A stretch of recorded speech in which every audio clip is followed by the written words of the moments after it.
Ay, creo que sí hay que prender la cámara aquí, ¿verdad? Hola, hola. Buenos días. ¿Ya están todos ahí? ¿Quiénes faltan? Tenemos 12. Gracias por esperarme. Tuve ahí un problema, pero ya estoy acá. ¿Quién falta, jefe de grupo? Buenos días, doctora. Falta mi compañera Daniela y mi compañera Yesenia. Ok. Bien. 2, Daniel y Yesenia. Yo los anoto. Listo. Vamos a comenzar. Ya van a empezar los temas que más me gustan del temario, que son lesiones. Ya vamos a empezar a ver, yo diría que traumatología. Vale, se escucha muy fuerte. ¿Listos? ¿Comenzamos? Okay. Sí, muchas gracias, doctora. Bueno, nos quedamos la clase pasada en la clasificación penal de las lesiones. La siguiente, por favor. Bien. Bueno, como clasificación tenemos que, bueno, primero qué son las lesiones, ¿no? Y bueno, tenemos que la patología forense va a recabar los conocimientos médicos y lo que plantea el derecho en cuanto a las lesiones traumáticas.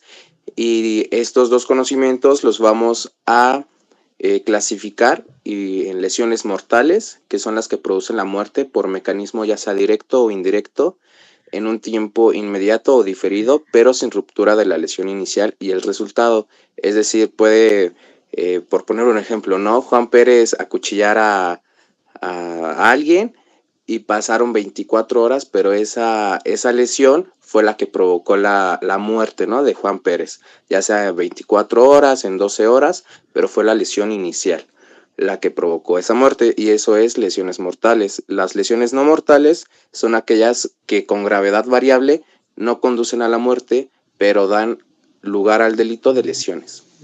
La siguiente, por favor. Bueno, pasando con la primera clasificación de las lesiones mortales, tenemos pues el homicidio, ¿no? Y bueno, la palabra homicidio deriva del latín homo, hombre, y caedere, que es matar. Y bueno, para analizar el homicidio tenemos 4 elementos, que es la extinción, como primer elemento, la extinción de la vida humana, que tenemos que esta se define desde el nacimiento a la vejez en el derecho. La voluntad criminal, que en el derecho es la acción u omisión sustentada en inteligencia e impulso, es decir, aquí se puede definir como lo que hemos estado viendo en las clases, que es el homicidio ya sea doloso o culposo, que es con dolo, con una acción directa de hacerlo, u omisión, que puede ser culposo, y este se va a clasificar también, pero más adelante lo vamos a ver. Y bueno, también tenemos como tercer punto la acción y omisión, que es con relación causa y efecto, y el cuarto punto que debe ser antijurídico y estar tipificado, es decir, aquí no entra pues la legítima defensa o el que actuó con un miedo inmensurable, no, igual debe de estar tipificado en la ley el delito que se está cometiendo. Siguiente, por favor. Bueno, acá vamos a hablar de la ley del Código Penal, y bueno, en el artículo 138 nos dice que está el homicidio simple y también existe un homicidio calificado. En homicidio simple tenemos la conducta de dar muerte a otro, pero sin circunstancias que modifiquen su calificación, y esto es de 10 a 15 años. Las circunstancias que lleguen a modificar su calificación ya se va a considerar como homicidio calificado, y esta se va a dar, si es calificado, se va a aumentar la pena a la mitad de la penalidad que se le imponga. Es decir, si se le imponen 15 años por un homicidio, pero descubren que fue calificado, pues se le aumenta la mitad, que serían 7.5 años, ¿no? Y bueno, ¿cómo va a ser un homicidio calificado? Es por alevosía, ventaja, traición, alevosía, ventaja, me falta otro, pero se me olvidó. Pero bueno, alevosía es que haya sido como planeado el delito, que la persona conozca como a dónde va el sujeto que asesina. Por traición es que sea por confianza, es decir, por poner un ejemplo, llega el esposo y le dice a su esposa, no sé, vamos al cerro a acampar, y hace un homicidio, ¿no? Allí. Eso sería por traición. Y por alevosía es que, perdón, por ventaja es que tenga pues un arma superior, es decir, que llegue Juan Pérez con un cuchillo y mate a Juanito, que estaba sin nada, ¿no? Sin cuchillo, sin ningún arma. Eso sería pues la ventaja. Y el asesinato tenemos en el artículo 139 y 140 que se define como matar a otro con intención clara de la muerte y una preparación premeditada, que es de 15 a 20 años. Premeditado también es, lo califica como homicidio calificado. Tenemos la provocación, conspiración y proposición del homicidio y asesinato. Este viene en el artículo 141. Y bueno, este es que el sujeto no es delito, perdón, el sujeto del delito no es el autor, es decir, igual, mis ejemplos es con Juan Pérez. Juan Pérez le paga a alguien para que asesine a otra persona, entonces Juan Pérez es el autor intelectual, pero no el autor del delito como tal. Y bueno, tenemos también homicidio por imprudencia u homicidio imprudente. Este viene en el artículo 142 y este nos dice que no existe dolo, sino que es un homicidio culposo y bueno, no se quiere causar daños y mucho menos la muerte, pero el autor es culpable de actuar, pero de forma irreflexiva, de no ponderar los pros y los contras, y de esto derivan las dos circunstancias que vamos a hablar más adelante. La siguiente, por favor.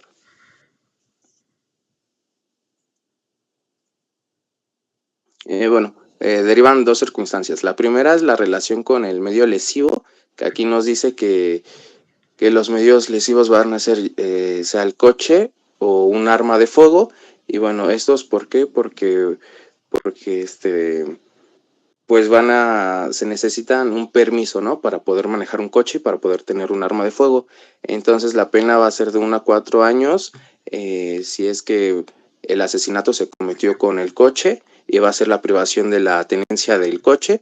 Y si se hizo con un arma de fuego, va a ser de 1 a 6 años de prisión, y va a ser también, se les va a quitar el derecho a portar el arma o a tener el arma en el domicilio. Y bueno, tenemos el segundo punto, que es de la profesión, y aquí la privación de la libertad es de 3 a 6 años, así como la inhabilitación de la profesión. Y bueno, tenemos aquí también la definición de homicidio doloso, homicidio culposo y preterintencional. Y entonces en doloso tenemos que la intención es clara de causar la muerte. Ya va Juan Pérez con la intención clara de asesinar a Juanito, ¿no? El homicidio culposo es que no se tiene la intención de causar la muerte, es decir, no se va Juan Pérez, empuja por accidente a Manolo, y Manolo va y lo atropella, se cae a la carretera y lo atropellan, ¿no? Y se muere. Eso es culposo porque no tenía ninguna intención de causar muerte. Y preterintencional, perdón, es que no se buscaba la muerte, pero es un perjuicio de menor intensidad. Es decir, Juan Pérez llega, golpea a Manolo, sí le quería hacer daño, pero ese golpe, ese trauma le provocó la muerte. Fue preterintencional porque sí quería hacerle un daño, pero no quería causarle pues la muerte. La siguiente, por favor. Bueno, vamos a pasar a lesiones no mortales. De lesiones mortales, como ¿tuvieron como alguna duda o algo? Si no, pasamos a no mortales.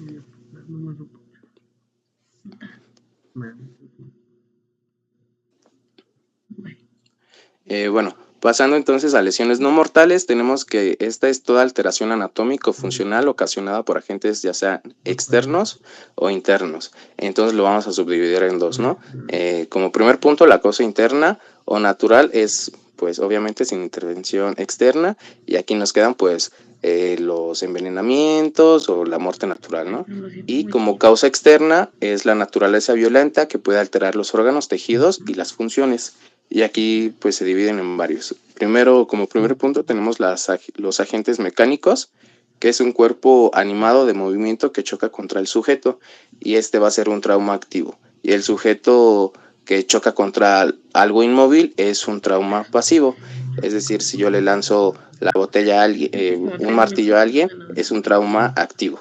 Pero si empuja a esa persona contra una pared, pues es un trauma pasivo. La siguiente, por favor. Bueno, como segundo punto tenemos los agentes físicos, que pueden ser ocasionadas las lesiones por fuego, calor, electricidad. La electricidad puede ser electricidad atmosférica, industrial y doméstica. Y bueno, estos agentes van a destruir a nivel celular. Tenemos como tercer punto los agentes químicos. Y bueno, esto es que tengan una capacidad tóxica, ya sea irritante o cáustica. Por cuarto punto tenemos los agentes biológicos, ya sean virus, bacterias o parásitos, que sean contagiados de forma dolosa, y es lo que habíamos visto en la clase pasada. Creo que lo mencionaba mi compañera Jimena, que si alguien sabe que tiene, no sé, VIH o que tiene virus de papiloma humano y ya conoce su diagnóstico y va y se acuesta con otra persona sin informarle de esto, pues eso es una forma de contagio en forma dolosa.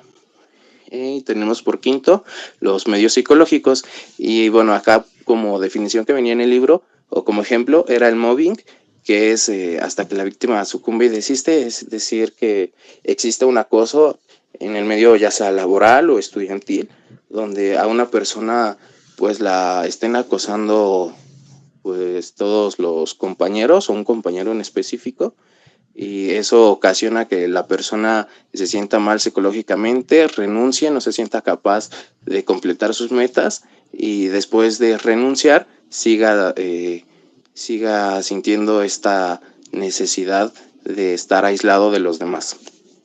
La siguiente, por favor. Y bueno, esas son como las lesiones que tenemos como no mortales. Después vamos a pasar ya al tema de asfixia. ¿Alguien tiene como alguna duda del tema de lesiones? No. Ok. No sé, todo bien. Va que va, gracias. Bueno, pasando al tema de asfixia, tenemos que es como definición es la dificultad o detención de la función respiratoria, ya sea por tapar los orificios por donde se respira o por la estrangulación.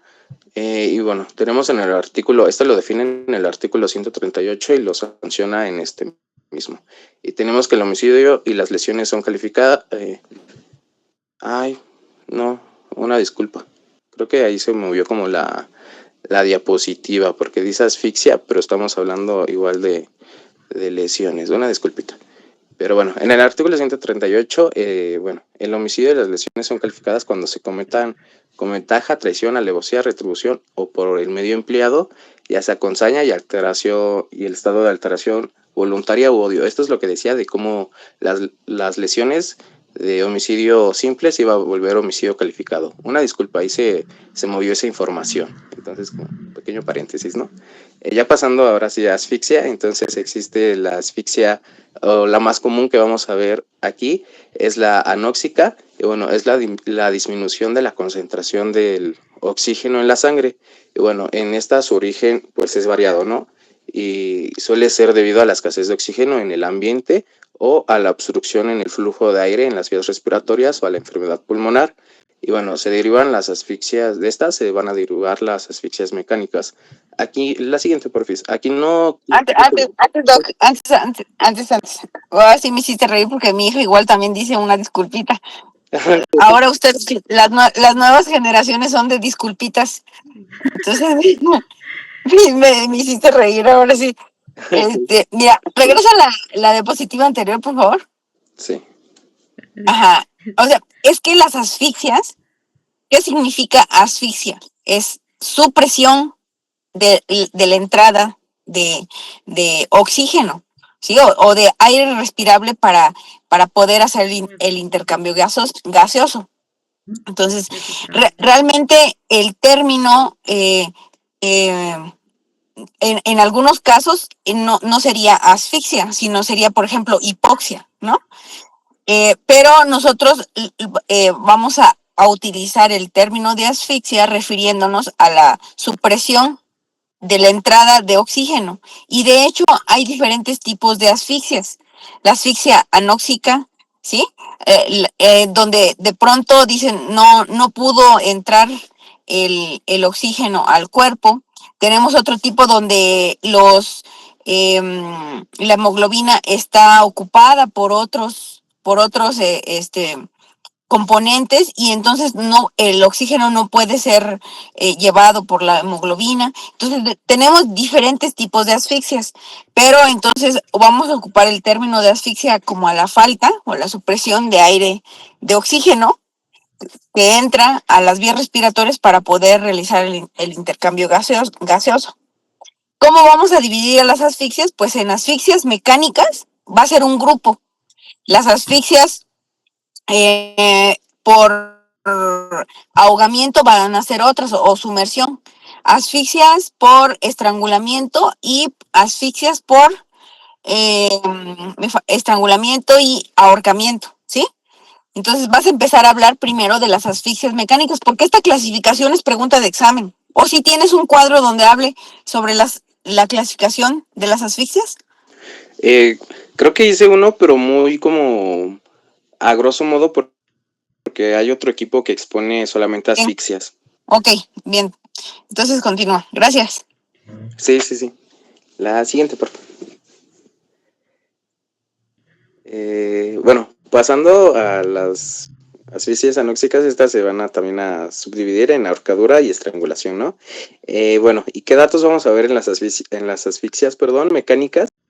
Vamos a ver pues pequeñas hemorragias petequiales debido a la fragilidad capilar y bueno, esta va a ser inducida por la anoxia, entonces ahí les puse como van a ver estas hemorragias petequiales en el cuello, e igual en la cara, y vamos a tener también congestión visceral. Bueno, leí que estas hemorragias petequiales no iban a ser como tal muy específicas, ¿no? Muy específicas de la ahorcadura y estrangulación, pero sí.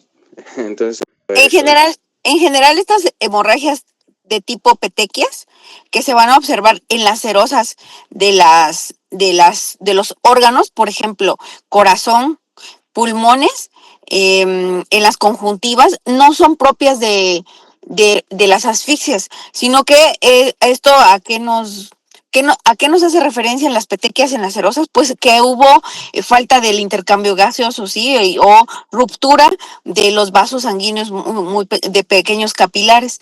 Pero si no son patognomónicas, no es como que diga yo, ay, encontré asfixias, petequias en serosas y esto es una asfixia. No es así, pero sí es un dato muy importante en el síndrome asfíctico. Entonces, digamos que es generalizado, pero si lo encuentras y encuentras los demás signos, sí es una asfixia, ¿ok? ¿Y dónde vamos a encontrar estas petequias? En las serosas, principalmente de corazón, en el epicardio, y en las pleuras, ¿sí? Entonces, ¿y cómo lo describimos en nuestro peritaje de necropsia? Es cómo se observan petequias subepicárdicas o subpleurales, ¿sí? Y cuando encuentras los demás signos que cuadran en un síndrome asfíctico, dices, qué bueno, sí, tiene petequias.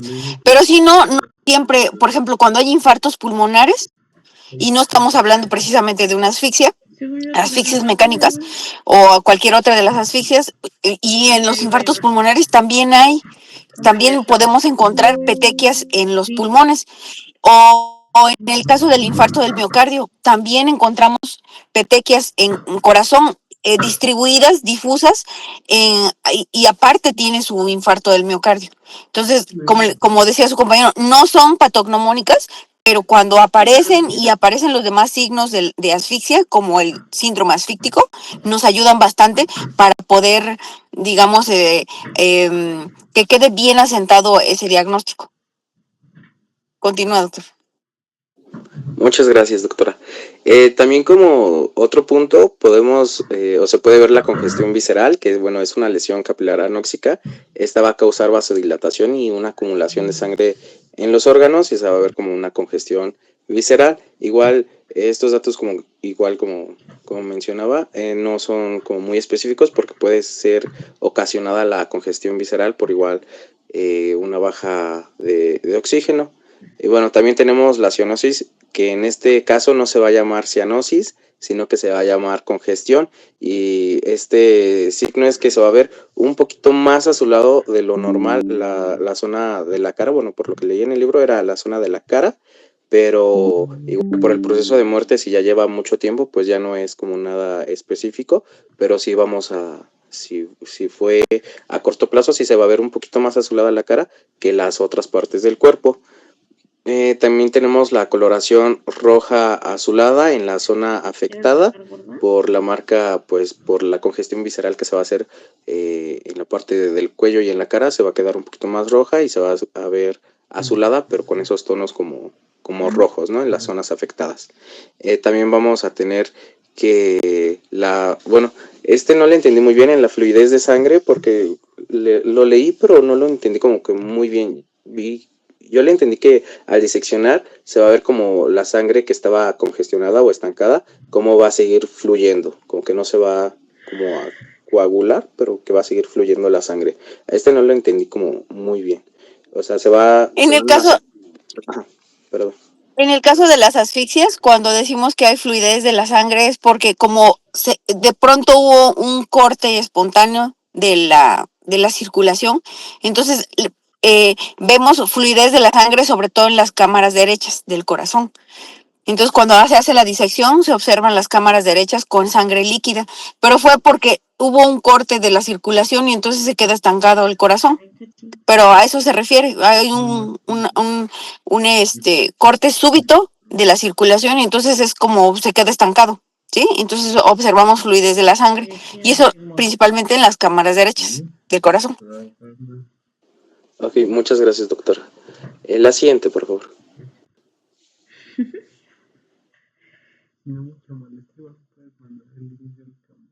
Bueno, ya pasamos a los documentos médico-legales. Esta es la última parte. Pues en México los documentos médico-legales van a ser aquellos que son elaborados por profesionales de la salud que van a tener un valor jurídico y pues también pueden servir para lo que serían ante las autoridades administrativas y judiciales. Algunos son parte general de los médicos y, o sea, de todos los médicos.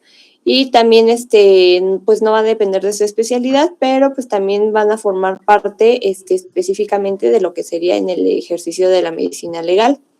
Entonces, como tal, los que vamos a ver ahorita va a ser el parte, la receta, el oficio, la certificación, la declaración y, bueno, el informe. Empezamos con el primero, que es el parte.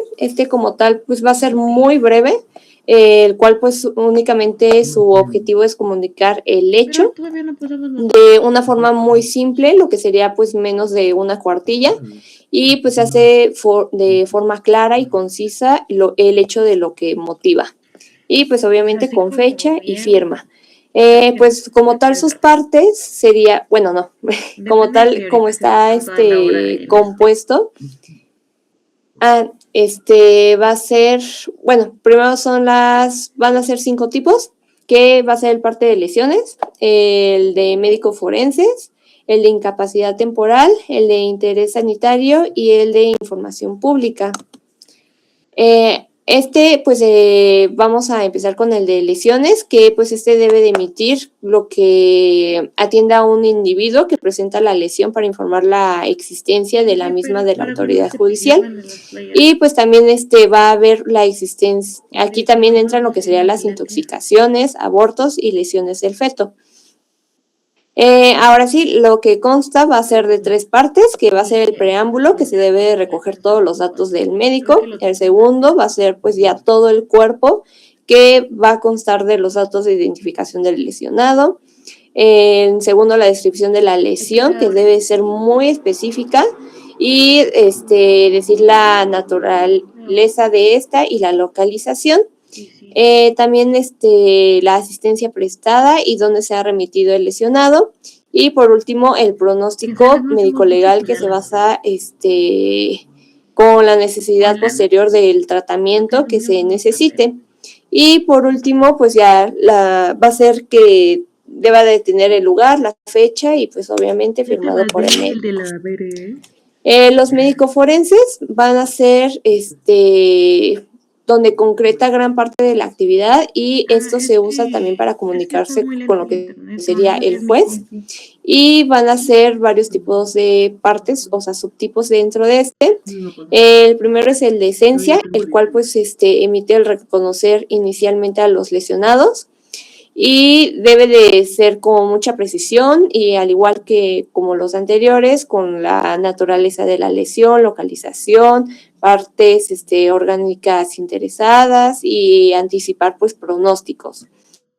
En segundo es el estado y de adelanto, que se notifican las incidencias que vayan experimentado y deben de darse periódicamente a plazos que hayan señalado. Y como tal, pues debe de ser un medio para comunicar al juez que no está conforme con algún tratamiento o plan curativo, también puede servir para eso. Y pues también cualquier otra, sirve para informar cualquier otra atribución hacia lo que sería lo que requiere el médico forense. Después seguimos con la receta, que pues esta es de un uso general en lo que sería el área médica. La receta pues va a ser el documento por el cual pues el médico da la prescripción terapéutica, así como las vías, pautas y las formas de administración de los medicamentos. Y aquí pues necesita los siguientes datos, que pues son 8, que el primero es el producto que se prescribe, en lo que esto debe de contener, que es la forma farmacéutica, vía de administración, dosis y el número de unidades por envase. El segundo, la duración del tratamiento. El tercero, la posología. El cuarto, datos del médico. Quinto, datos del paciente. Sexto, instrucciones al paciente. Séptimo, cuando el médico lo considere pertinente, debe de añadir advertencias. Es que la Vera me dijo. Y por último, pues la fecha y la firma. Luego seguimos con el oficio, que esta es una carta oficial por el medio que habitualmente el empleado usa para comunicarse con el escrito, que por escrito con las autoridades.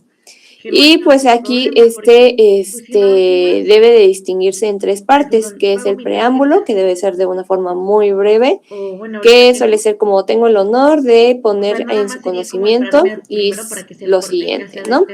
En segundo va a ser el cuerpo, donde pues hace constar pues todo lo que se quiere comunicar, y en tercero pues termina con la fórmula final, que así lo plasma como lo que sería lo que comunico para su conocimiento y efectos consiguientes. Y pues obviamente lo que sería el nombre de la población, fecha y firma. Dentro de la certificación, en el artículo 388, para los efectos de esta ley, se entiende por certificado las constancias expendidas de los términos que establezcan las autoridades sanitarias competentes para la comprobación o información de determinados hechos. Y pues ya después nos habla en el artículo 389 que para fines sanitarios se van a dividir en los siguientes certificados, que son los prenupciales, de nacimiento, de discapacidad, de defunción, de muerte fetal, de exportación, que se refieren, bueno, estos ya eran como más independientes, pero los puse todos. Y los que también determinen otros reglamentos, ¿no? Pero eso ya era como más específico, y entonces les puse como estos principales. Dentro de la declaración puede definirse como la exposición verbal del médico que presta bajo el juramento. Esto pues con causas criminales, pleitos civiles y otros casos que pueden que estén involucrados con la ley. Y se trata de que se diferencia de los siguientes extremos de una actuación. El primero debe ser que tiene un carácter oficial, en lo que sería el mandato de un tribunal. La segunda característica es que se presta bajo juramento o promesa. El tercero siempre se versa sobre hechos, en teoría lo que debería ser que han sido examinados delante de la autoridad que la hace declarar. Y el cuarto, que sus aplicaciones son siempre de gran trascendencia. Y por último, que su estructura sea formal, que sea propia y característica. Por último, tenemos el informe, que este es un documento médico legal emitido por la orden de las autoridades o petición particulares sobre lo que significan ciertos hechos judiciales o administrativos. Esto pues también este es como más desarrollado, donde se debe de incluir varias partes, que el primero es el preámbulo, donde pues nos habla más de datos, títulos, autoridad de la persona que informa, objetivo del dictamen, o sea, digamos que toda esta información. El segundo es la relación y la descripción de los elementos analizados, donde se debe de detallar minuciosamente los documentos ya médicos, las partes relevantes del expediente, los objetivos relacionados en el caso, lo que sería pues todas las herramientas o todas las partes que serían pues esenciales para el caso, y pues también personas examinadas. En el tercero, operaciones prácticas, que se deben de explicar las técnicas utilizadas, los procedimientos realizados, métodos aplicados y los resultados obtenidos mediante estas. Luego tenemos el razonamiento científico, el cual debe de obtener ya un análisis como tal lógico, claro y fundamentado. Y pues aquí se van a unir todos los hechos ya dados en lo anterior, pero ya de forma pues más conectada. Y en las conclusiones se derivan directamente de un razonamiento previo y deben de formularse de forma lógica y clara. Y por último, lo que se le da como el cierre, que pues se le puede dar como en cuanto se puede manifestar y debe de dar pues este cierre final, ¿no? Lo que pues debe de llevar obviamente la fecha y la firma del perito, y deben de dar a quien se le envía pues este informe, y pues ya, hasta ahí sería como estas partes pues de lo que debería de componer el informe, que pues este es como el más desarrollado, el más específico que se hace. Y ya, eso sería todo.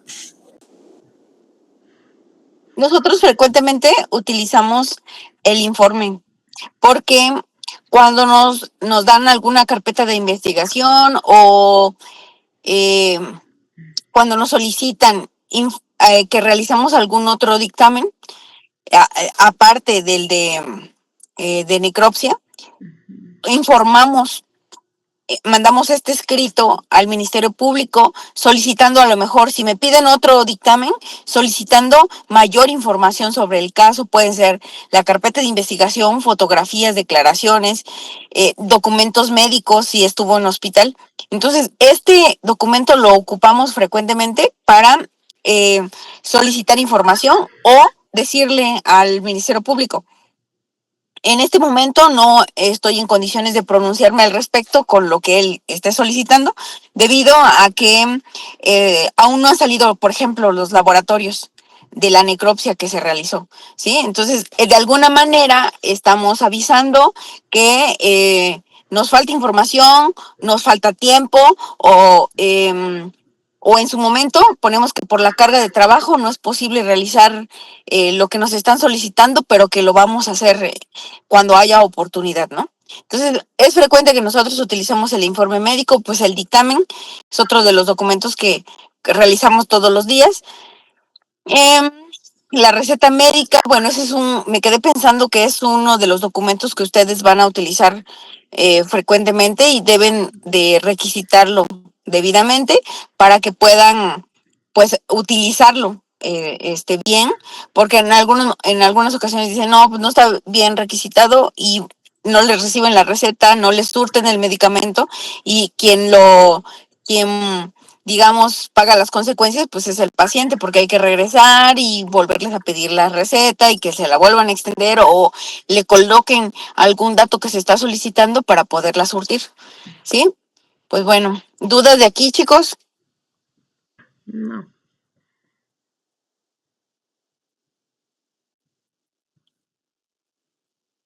¿Todo quedó bien entendido? Ahora ya hay un compañero menos. ¿Quién se fue?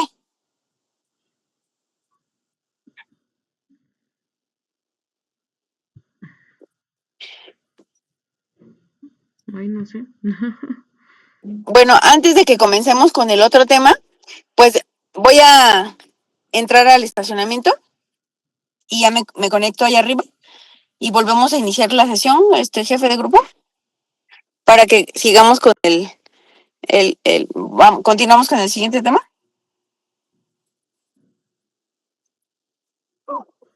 Sí, doctora. Igual ¿De ahorita acuerdo a mando todos? otro link. Sí, Sí, muchas gracias. ok, sí. Gracias, entonces los veo ahorita por mucho 10 minutos, ¿va?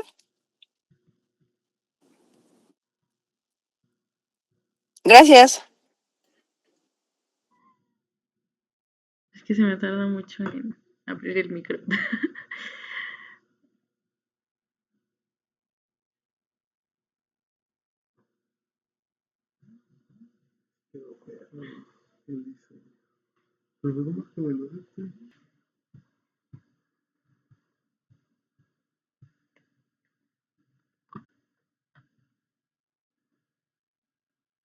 Admitir, admitir, admitir. Listo, chicos, ya llegué a su aula. Tenemos mucho trabajo.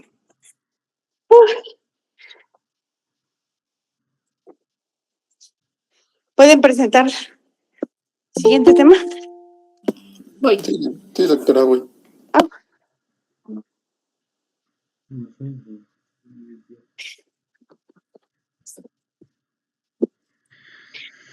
No tengo idea.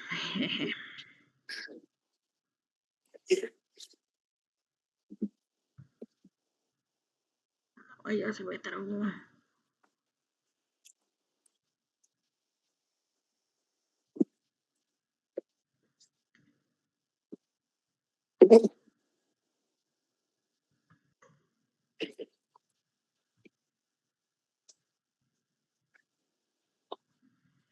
Ay, no sé si ya lo... dudas de lo que acaba de mencionar su compañero en la presentación pasada.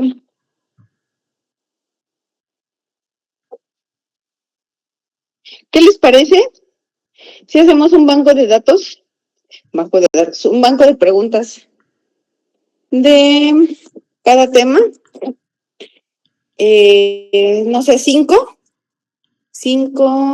no, yo creo que unas 7 preguntas por tema que les toque, sobre todo de las que he mencionado que son preguntas de examen, y hacemos un banco de preguntas y de ahí va a venir su examen. ¿Les parece? Sí, doctora. Me las envían y ya vemos cuando presentamos el examen. Yo creo que para la presentación del examen sí los espero por aquí, ¿no? Para que por lo menos conozcan su aula, el día que les corresponde la clase, porque ya vieron que tenemos acá afuera hay como un horario, y dice el día tal, viene tal grupo, ¿no? Entonces, ustedes tienen un aula, este es su aula, para el día que les corresponde. A ver, déjenme ver qué día. O sea, el examen va a ser como está aquí en el aula, jueves APM7, de 7 a 9 de la mañana tenemos aula. Sí. Espérame. Entonces su examen sería un jueves de 7 a 9 y ya yo los veo aquí en su aula.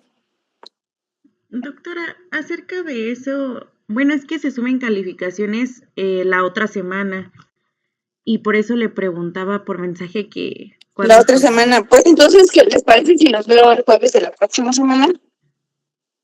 De 8 a 9 y presentamos el examen acá en el aula. Ok, doctora. Sí, sí, sí. ¿Sí? Entonces necesito que me envíen sus preguntas y hacemos el examen.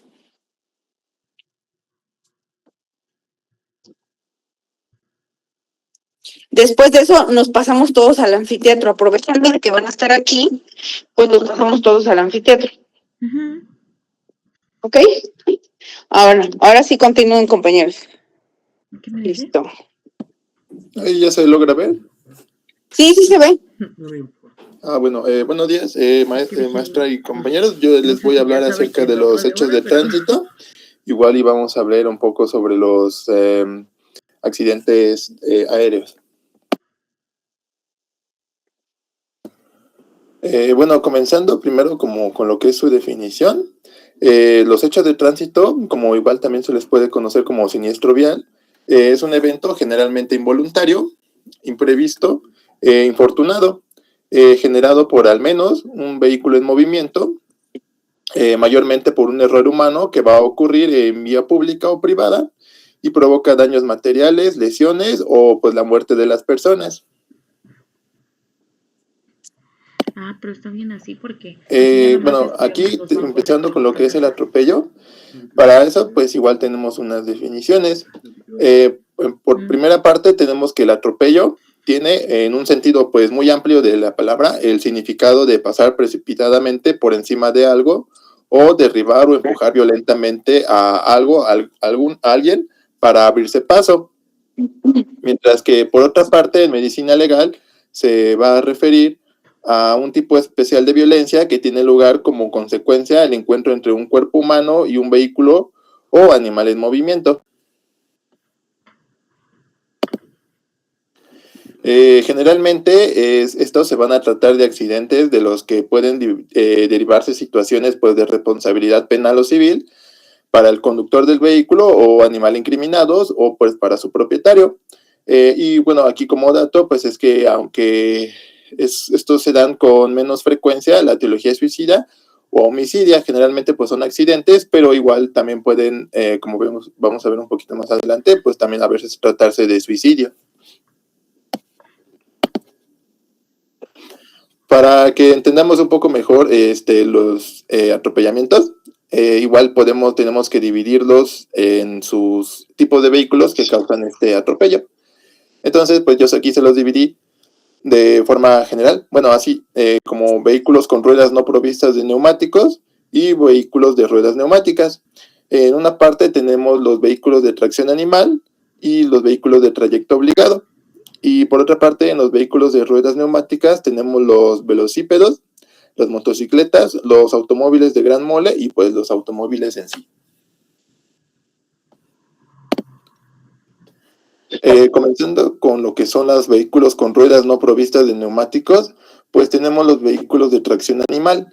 Estos generalmente, pues las características de estos vehículos antiguos para su interés de efectos traumatológicos es que son o eran de reducida velocidad y tenían una relación inversa entre peso y velocidad. Esto, pues unido al tipo de rueda, explica los cuadros lesivos que producían. Por otra parte, tenemos los vehículos de trayecto obligado, que básicamente se refieren a los trenes, ferrocarriles o tranvías, cuyas lesiones traumáticas se caracterizan por un deslizamiento sobre los rieles, las ruedas metálicas con la superficie de apoyo plana y pues con un gran peso y gran velocidad. Ahora por otra parte tenemos los vehículos de ruedas neumáticas. Estos pues vamos a comenzando pues con los velocípedos, es decir, las bicicletas como agentes materiales de atropellos pues se van a caracterizar principalmente por su estabilidad, peso reducido y escasa velocidad. Por otra parte, en las motocicletas, pues aquí ya va a haber un mayor peso y sobre todo la potencia del motor que va en algunos modelos, pues va a también condicionar que haya grandes velocidades y también pues son orígenes de atropellos con una mayor gravedad lesional. Los automóviles, pues estos se van a caracterizar, pues pueden resumirse así, gran peso, gran velocidad de marcha y fácil maniobrabilidad. Y los automóviles de gran mole pues son igual conservando como que las características anteriores, pero que se les va a añadir un considerable aumento de masa y peso que los hace pues mucho más lesivos, como pues, los trailers.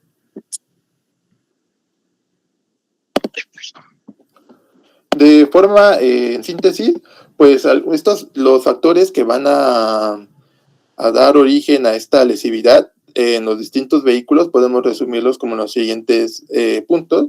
La masa, pues sí, como ya lo vimos, como en los automóviles de gran mole. La velocidad, pues sí, estos van a una gran, pues sí, velocidad. El tipo de ruedas también, pues muy importante. La estabilidad y la maniobrabilidad.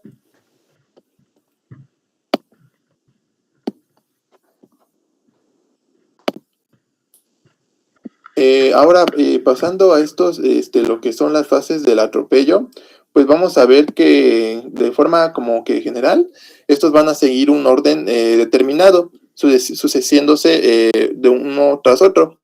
Pero en algunos casos pueden faltar algunas de estas fases.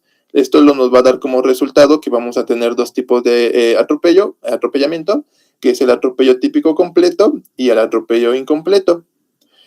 Comenzando con lo que es el atropello típico completo, esta se va a suceder en las siguientes fases que vamos a ver a continuación. Primero, pues tenemos el choque, que se va a caracterizar por el encuentro violento del vehículo con más o menos violento, porque pues a veces los autos no van siempre pues a la misma velocidad. Entonces el banco de preguntas. Este choque puede ser único o múltiple, es decir, que puede haber igual diferentes lesiones y en un breve espacio de tiempo por golpes sucesivos contra diversas partes pues, del vehículo. Te sirve para preguntarle ahorita. La segunda fase, la caída.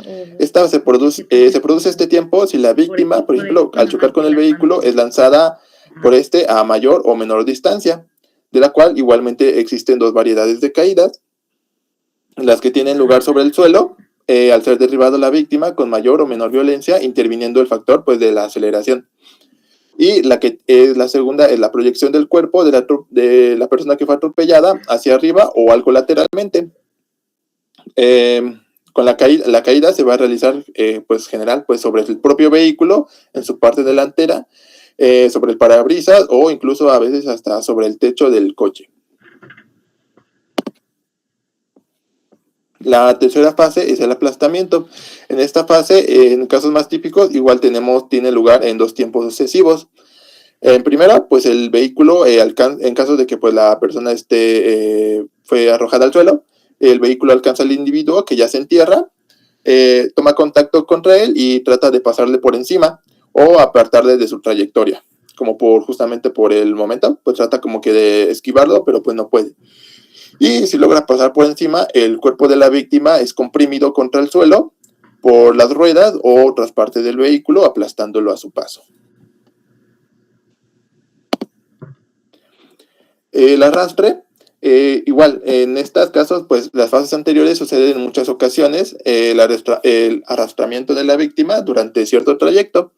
Esto, pues, justamente a la víctima al quedar enganchada en cualquier parte del vehículo. Como consecuencias del arrastre se producen pues principalmente las escoriaciones sobre las partes descubiertas y salientes que van a adaptar una forma normalmente en forma de estrías o líneas alargadas. Igualmente pues la incrustación del material del suelo en el cuerpo de la víctima, de quien fue atropellado, tiene igual un valor identificativo cuando la víctima ha sido desplazada del lugar en que tuvo el atropello, es decir que si se le incrustaron restos de este pavimento, del suelo, en su cuerpo, pues igual es como que un indicativo de que aunque la persona diga, no solo lo atropellé, pero no, en cambio también lo arrastró. Y bueno, aquí tenemos igual de forma las fases que yo les enseñé. Tenemos el empujón, bueno, aquí sería el choque más bien, pero aquí lo mencionan como empujón. La caída, el acercamiento, la compresión y el arrastramiento. Esta parte que dice volteo es la parte que yo me refería hace un momento, en la que cuando la persona choca, puede ser lanzada hacia el suelo o puede ser arrojada hacia el auto, hacia su parte, el parabrisas o incluso el techo. Ahora, eso fue el atropello completo típico. Ahora hablaremos un poco sobre el atropello incompleto. Como les mencioné hace un momento, pues generalmente estos hechos de tránsito pues se ocurren de forma accidental, pero pues yo también les mencioné que a veces hay casos en los que puede ser de origen pues de un suicidio. Y en estos casos, cuando el individuo, en caso de que sea un suicidio, cuando el individuo ya se entierra, Lo frecuente es que falten las dos primeras fases, es decir, el choque y la caída, haciéndose el complejo lesional del atropello por el aplastamiento, es decir, que van a pasar en vez de las dos primeras fases que yo les mencioné, pues va a haber un aplastamiento de forma como que directa, por así decirlo. Igual, en ciertos casos en que el individuo se encuentre de pie en el momento del atropello, puede reducirse al choque y o la caída, o faltando las dos últimas fases, que es lo que mencioné. El arrastre puede ser aleatorio, ya que está condicionado a la existencia de alguna parte saliente del vehículo que engancha a la víctima, o al arrollamiento de las ropas de estas por los ejes, otras partes giratorias del vehículo. Y bueno, finalmente, algunos atropellos pueden presentar solamente alguna fase aislada, planteada, o a veces difíciles, con problemas difíciles diagnósticos.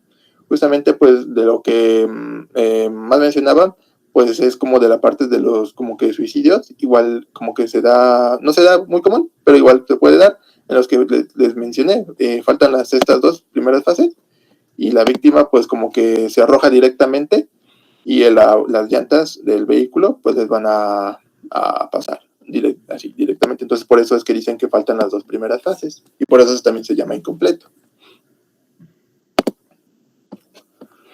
Ahora, ¿cuáles van a ser los tipos de lesiones que van a producir estos atropellos?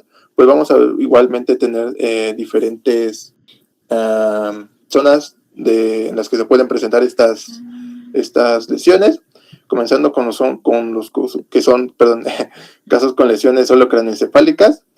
Pues estas son debidas al choque directo de una parte del vehículo sobre la cabeza, o más frecuente la cabeza contra el suelo o otro obstáculo cualquiera. También tenemos casos con graves lesiones esqueléticas del tronco, ya sean fracturas de craneoencefálicas, o a veces extremidades de las piernas, los brazos. También tenemos casos con graves fracturas de la cabeza, tronco y extremidades, acompañadas por alteraciones de múltiples vísceras. Esta pues comprende la totalidad de los atropellos completos por vehículos de tracción animal o ruedas provistas de llantas metálicas, o las debidas a un auto, vehículos de gran masa y atropellos ferroviarios. Como pueden ver, pues son todavía más graves. Igualmente, como también dependen justamente, aquí lo menciona, pues de los tipos de vehículos que que producen la lesión, por eso se los mencioné anteriormente. Y finalmente, en que la muerte se produce tardíamente.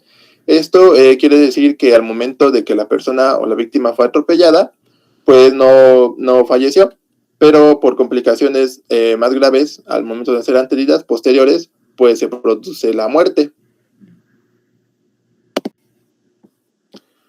Ahora también vamos hablando acerca de vehículos, pues tenemos la volcadura. Esta, pues a diferencia del otro, pues se caracteriza principalmente porque es un giro del vehículo sobre su eje longitudinal o su eje transversal, apoyando la carrocería en el suelo. Esto lo que va a generar es alta energía cinética y lesiones traumáticas severas, como contusiones, fracturas y lesiones por compresión o desaceleración. De estos vamos a tener dos tipos de volcamiento. Vamos a tener la que es la volcadura en tonel, que es la que podemos ver aquí arriba en el auto de color rojo. Esta que es, pues básicamente se refiere a la vuelta de costado de un vehículo cuando se inclina o apoya en las llantas de su lado para girar sobre su eje longitudinal, como lo podemos ver aquí. Y la volcadura de campana, que se presenta si el giro del vehículo es sobre el eje transversal, es decir, hacia adelante o hacia atrás, como igual lo podemos observar en esta parte. También aquí tenemos otras imágenes, la volcadura en tonel y la volcadura en campana.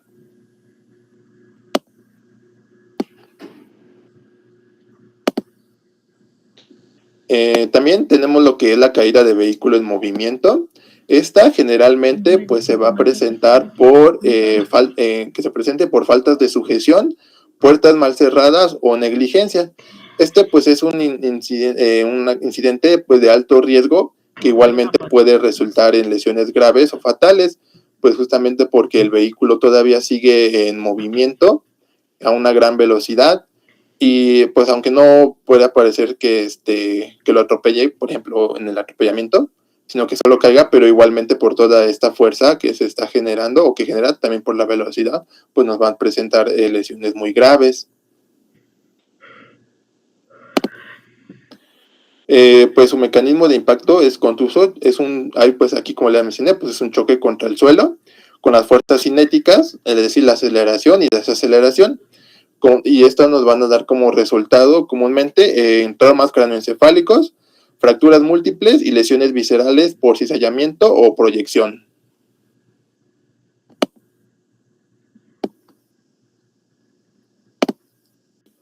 El choque, pues es aunque bueno, a veces lo que leí es que a veces se suele suceder los términos de choque y atropellamiento como por igual, pero bueno, de acuerdo a lo que leí, el choque se refiere un poco más a la parte de que sea por ejemplo, dos automóviles chocando o un automóvil chocando contra algún otro objeto inmóvil, una pared, un muro, pero igual como que lo mencionan, también como que lo engloban a veces, pues igual como que en el conjunto con el atropellamiento, por eso a veces también se mencionan como que estas fases parecidas en caso de que se presente pues una persona, más que nada.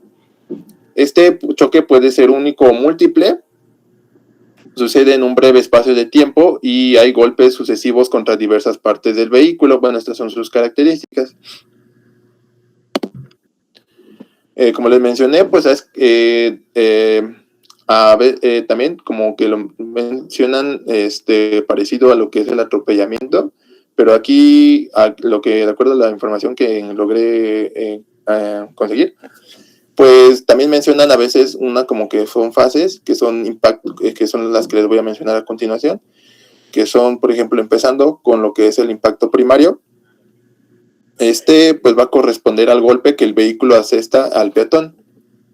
Se localiza en la mitad inferior del cuerpo, como lo podemos ver, generalmente se da en las piernas, que a veces es el sitio más común del primer impacto. Aquí se pueden apreciar hematomas, heridas contusas, fracturas transversas y oblicuas. Esto es como que el primer momento que se da, ¿no? Lo pasa el peatón y bueno, el choca. Y ya, generalmente, pues por como va el vehículo, también igual como depende del tipo de vehículo, si es también, por ejemplo, un vehículo de gran molde, como un tráiler, o igual, pero aquí, pues, por casos así un poco más fáciles, pues es un automóvil como que así cualquiera. Ay, perdón. Después vamos a tener un impacto secundario. Va a corresponder al golpe que el peatón asesta al vehículo. Es decir, que primero, en el impacto primario, el vehículo golpeó al peatón. Y luego, por la fuerza, por la energía, el peatón ahora va a golpear al vehículo. Esta suele localizarse en el parabrisas, en las luces delanteras o el cofre. Y las lesiones del peatón aquí se van a localizar en la mitad superior del cuerpo. Aquí y después continuamos con la proyección. Esta se va a referir a que la proyección del cuerpo de una persona en contra de las estructuras del vehículo. Aquí, pues la víctima igual puede ser lanzada hacia adelante o rotar alrededor de su centro de gravedad.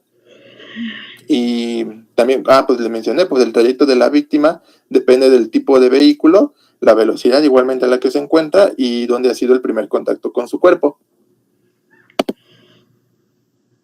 Después se va a encontrar con que la víctima, el peatón, pues va a caer, es el derribamiento al suelo de la víctima y aquí se van a poder apreciar lesiones por contusión, fracturas de cráneo y golpe contra golpe, es decir, que como que hace, bueno, yo lo veo así, no sé si me equivoqué, pero lo veo como que la víctima al momento de caer, como que rebota y vuelve a golpearse.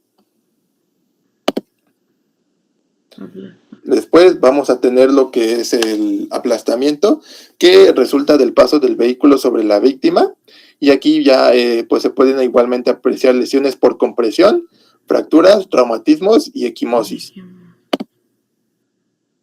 Y bueno, también tenemos lo que es la fase del arrastre, que es el producto de la tracción del cuerpo sobre el vehículo. Este está relacionado igualmente con el impulso que el vehículo transmite a la víctima durante la fase del choque, y se pueden, como ya les mencioné igualmente anteriormente, apreciar escoriaciones lineales.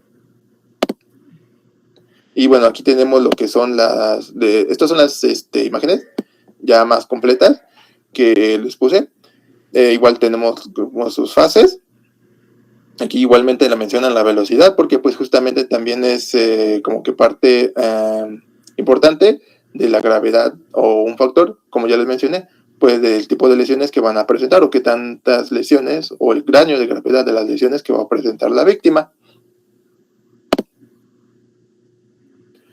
Ahora, eso fue de los hechos de tránsito, pero también en estas partes, pues también, aunque no sea de tránsito, ahora son accidentes aéreos, pues también esta parte le corresponde a la medicina legal. ¿Y esto por qué? Pues no solamente para aclarar aspectos jurídicos del accidente derivados del mecanismo y las circunstancias, sino justamente para descubrir causas de traumatismo mortales a estos accidentes, en los quizá que todavía puedan ser evitables, contribuyendo así a la prevención justamente de algunas de las muertes que en ellos se producen. Estos accidentes aéreos son de tipos muy variados, una tipología muy variada, y dependiendo de la propia causa del accidente, del tipo de aeronave y otras circunstancias, los más frecuentes son los que les voy a mencionar a continuación. Tenemos lo que es la precipitación contra el suelo, en el momento básicamente de despegar o aterrizar, o en pleno vuelo por fallas o por fallas técnicas o humanas. También tenemos igualmente la explosión a bordo, como lo podemos ver, y la subsiguiente precipitación, es decir, que estaba en el aire y después se produce una explosión, algún fallo, y después cae.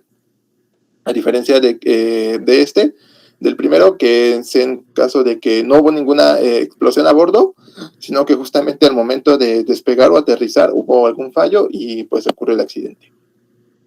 O también hay unas cosas que igualmente creo que se han visto en las noticieros, las noticias, pues son las colisiones de aviones en vuelo. Ya repetó el toyache. También podemos tener lo que son los accidentes de compresión, con sus dos secuelas, hipoxia y barotismo, que es justamente como el momento de que el avión esté cayendo de forma muy, muy rápida, precipitada por algún fallo técnico humano. Por eso justamente luego aparecen, o hemos visto que salen que las personas usan estas como que mascarillas de emergencia en momentos de que el avión va cayendo, justamente por esta presión, ese barotraumatismo o por la hipoxia. Es que me vengo a petar. También tenemos los accidentes por falsas maniobras o fallos en el mecanismo de seguridad individuales. Pueden ser cinturones de seguridad o arneses. También tenemos los accidentes al abordar al avión en vuelo, fallas del descenso, como podemos ver, o paracaídas o de la eyección automática. Sumersión por caída al mar, es decir, pues básicamente, pues como nos lo dice su nombre, pues en caso de que el avión haya caído por alguna falla, pues haya fallado y haya caído en el mar. El incendio con sus secuelas, intoxicación por el monóxido de carbono, quemaduras y carbonización. Y bueno, finalmente también puede añadirse los accidentes con el aparato en funcionamiento, pero aún en el suelo, que pueden afectar al personal de servicio de tierra o a pasajeros imprudentes. Y bueno, creo que aquí también otra. Accidentes aéreos. De estos, bueno, aquí también mencionan una parte que pues algunos, igualmente todos son muy graves, pero algunos todavía más graves, pues son los debidos a las hélices de aviones convencionales o a los rotores de helicópteros. Pues estos, pues como ya nos habremos imaginar, pues se van a dar decapitaciones, mutilaciones corporales extensas o amputaciones de extremidades. La que están bien padres las... Estos, con estos reactores o turbinas, se han descrito pues un grave accidente que consiste en la aspiración del aspiración por el edificio, es decir, básicamente por succión, que pues va a arrastrar brutalmente a la víctima y la proyecta contra las paredes de la cámara del reactor. Básicamente, pues como ya se imaginarán, pues este motor, esta turbina, pues como va a estar girando a gran velocidad, la víctima va a ser succionada y pues su muerte pues es como que casi pues, que muy segura, o bueno, con lesiones muy graves, decapitaciones o mutilaciones corporales. ¿Tienen alguna duda hasta aquí? Bueno, creo que ya es todo. Sí, ya es todo de mi parte. ¿Tienen alguna duda?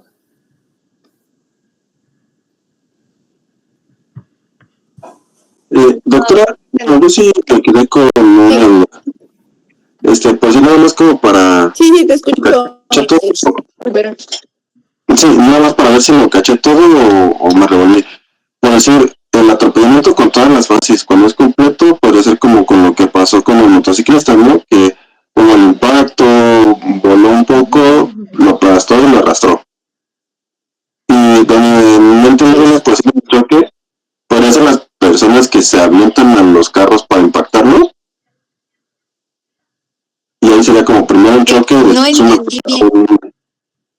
No entendí bien, que se distorsiona mucho tu voz. ¿Soy la única que lo escucha así?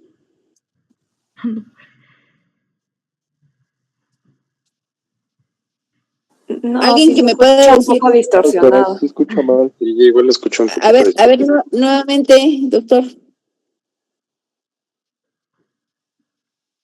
Por favor, ¿puedes repetir tu pregunta? Porque a ver si me apagamos mi escucho cámara, muy... jala un poquito mejor. Listo, a ver, ¿qué dijiste? Ahí sí, ya se me escucha un poco mejor. Sí, ya. Creo que sí se escucha.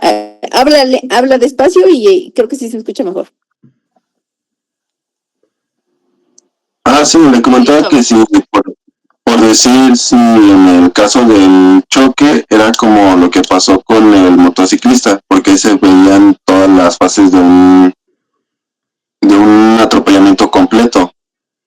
Ajá. Y que si a comparación podría ser como las personas que se avientan a los carros para impactarlo, ese podría ser primero un choque y después un atropellamiento. O ya me Las revolví. personas que se avientan. A ver, explícanos ese ejemplo. Sí, bueno, no sé, pero por decir luego había personas, por si yo soy de Catepec, que iban a la avenida central y veían los carros que estaban más o menos nuevos y se aventaban para impactarlos y de ahí ya los chantajeaban con, no, es que tú me atropellaste, tú... Los que, ¿cómo le llaman? ¿Los parachoques o qué? ¿Cómo les llamaban? Sí, para que... Ajá, tipo montachoques, pero ellos lo hacían con sus personas, ajá. Ajá, y en eso dices tú, es como algo mezclado. Ajá, Primero es un choque y luego ya es un atropellamiento. sí. Sí, es como algo mezclado. Primero pasó Albert. Raro, pero sí sucede. Halo todavía. Pensé que eran equipo yo. Ah, ok, vale, entonces sí me caché, gracias doctora.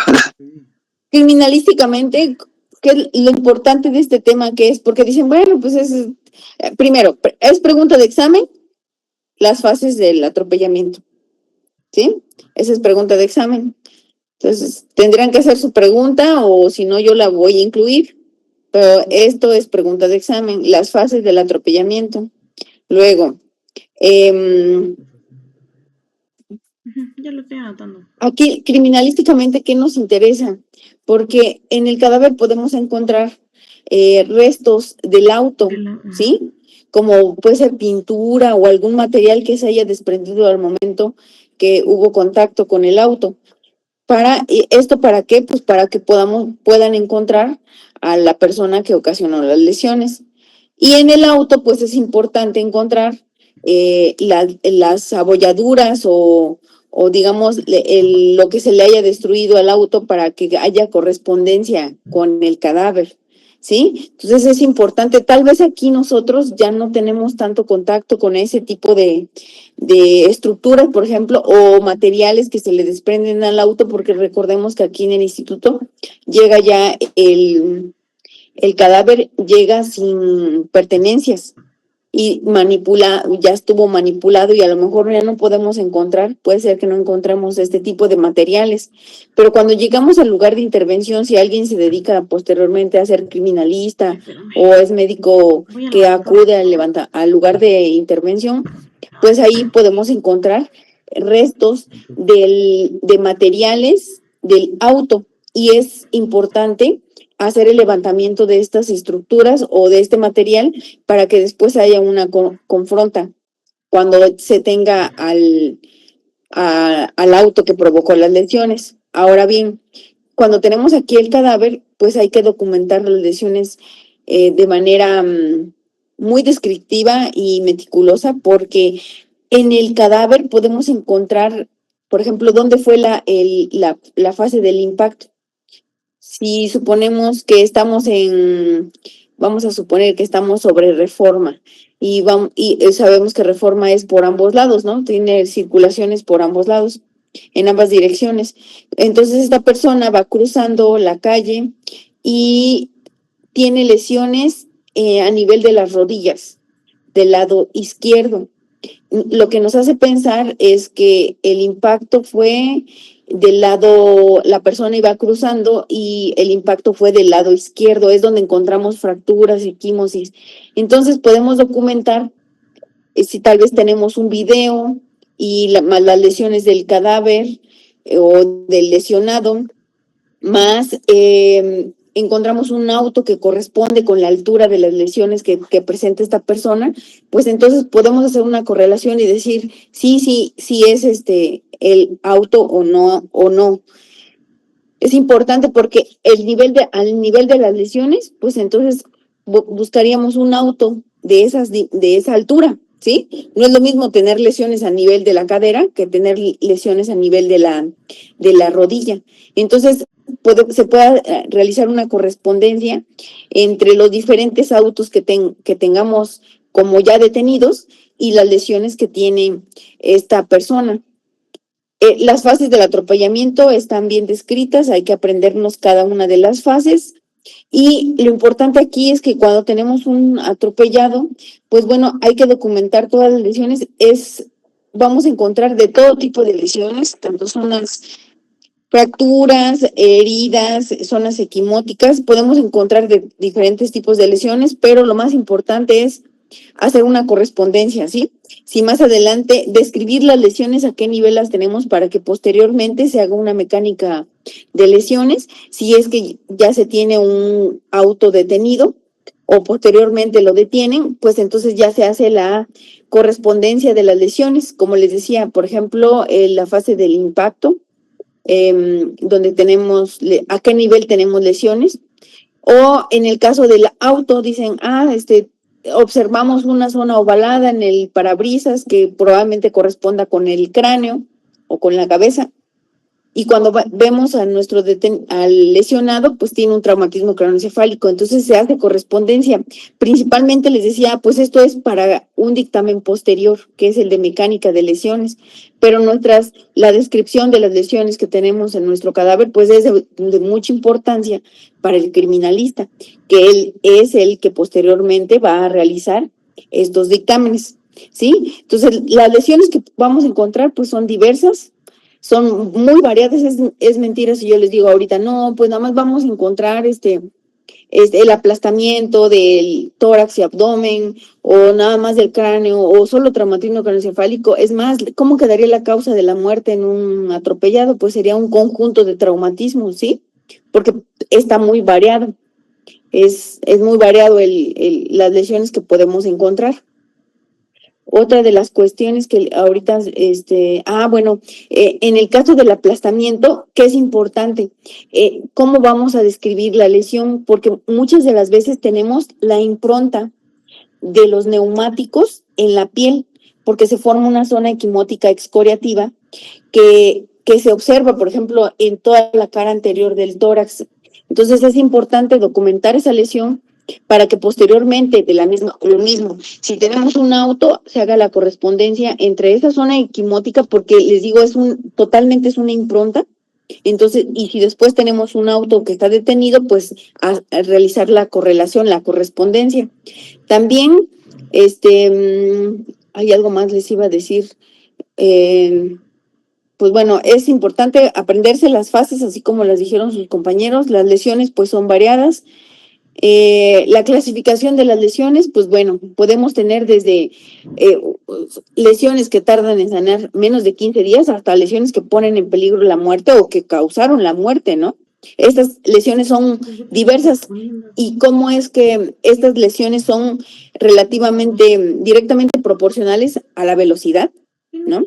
Y al impacto que hubo. Entonces, si la velocidad iba lento y esta persona, pues, alcanzó a ser lastimada por este auto, pues bueno, las lesiones van a corresponder con la velocidad, con el tipo de auto, porque también sus compañeros lo mencionaron, ¿no? No es lo mismo un auto pequeño o una bicicleta a un gran carro de gran mall.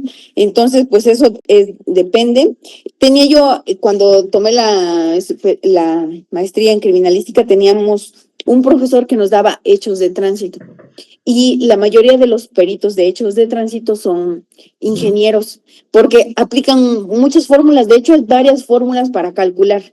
Por ejemplo, el derrape de los neumáticos, para calcular la velocidad, para calcular la velocidad con la que caminaba esta persona. Entonces, hay muchas fórmulas que podemos, que tenemos, que se puede calcular, donde podemos calcular la velocidad a la cual iba esta persona. ¿Sí?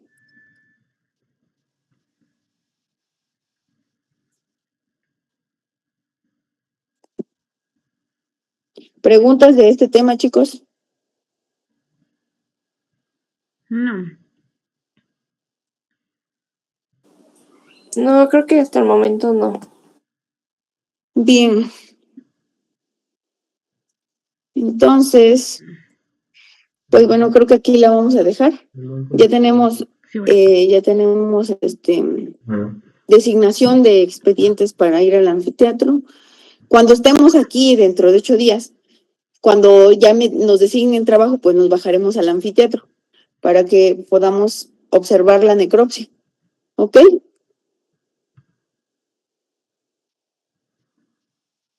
Sí, doctora. Y una duda, entonces son 7 preguntas cada quien, ¿verdad? Sí, 7 preguntas por equipo de exposición. Pues si no, vamos a hacer un banco. Saquen las más importantes, las que yo les he dicho. Esta es muy importante. Esta es pregunta de examen. Entonces, pues prácticamente yo les estoy dando parte del examen cuando les digo esta es pregunta de examen. Pero ustedes pueden agregar otras que sean importantes, No hagan, porque las voy a revisar pásenme, más tardar, pásenmelas el viernes, las que quieran que incluyamos, y ya yo les digo si está bien hecho o hay que reformular la pregunta. ¿Ok? Sí, doctora, muchas gracias. Entonces los veo dentro de 8 días. ¿Ok? Hasta luego, chicos, que estén bien. Hasta luego, doctora. Gracias, hasta luego. Gracias, doctora. Hasta luego. Ajá, sí dije, por equipo. Tiene más sentido.